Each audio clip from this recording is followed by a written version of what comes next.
महाभारत की कथा द्रौपदी के बिना अधूरी है। द्रौपदी महाभारत काल की सबसे प्रभावशाली और शक्तिशाली महिलाओं में से एक थी। द्रौपदी को पांचाली भी कहा जाता है। आइए जानते हैं द्रौपदी के जीवन से जुड़े महत्वपूर्ण रहस्य। वीडियो में आगे बढ़ने से पहले चैनल में नए हैं, चैनल को सब्सक्राइब करके नोटिफिकेशन बेल को ऑल में सेट करें। द्रौपदी महाभारत प्रमुख पात्रों में से एक है। महाभारत का युद्ध पांडवों ने भले ही अपने कौशल से जीता था, लेकिन सही मायने में इस युद्ध को जीतने की प्रेरणा द्रौपदी थी। द्रौपदी ने कभी सम्मान के साथ कोई समझौता नहीं किया। जब भी और जहां भी सम्मान के खिलाफ बात आई तो द्रौपदी ने दृढ़ निश्चय के साथ अपने बात को रखा। जो अपने सम्मान के लिए रणभूमि में जाकर कौरवों के खून से अपनी प्यास बुझाती है, वह द्रौपदी कभी भी पराजय को स्वीकार नहीं करती थी। द्रौपदी अधर्म को कभी बर्दाश्त नहीं करती थी।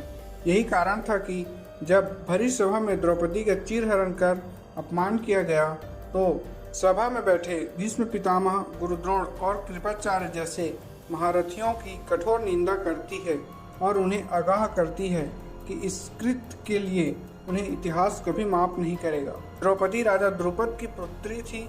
राजा द्रुपद पंचाल देश के राजा थे, जिस कारण द्रौपदी को पांचाली भी कहा जाता है।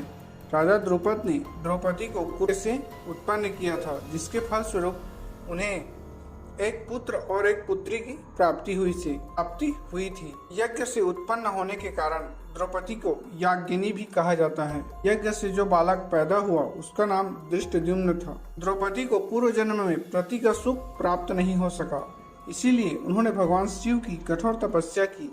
शिव जी प्रसन्न हुए और उन्होंने द्रौपदी को वरदान मांगने के लिए कहा। तब द्रौपदी ने सर्वगुण युक्त पति प्राप्त करने का वरदान शिव जी से मांगा।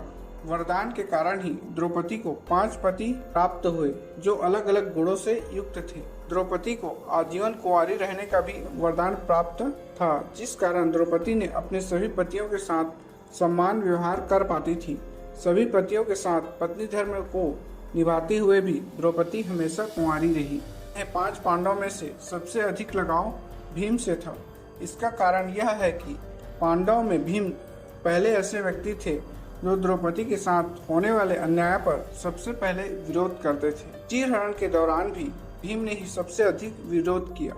यही नहीं, भीम ने ही दुशासन वध करने की प्रतिज्ञा भी ली थी और द्रौपदी के लिए उन्होंने इस प्रतिज्ञा को पूरा भी किया। इसीलिए कहा जाता है कि द्रौपदी को भीम से विशेष लगाव था।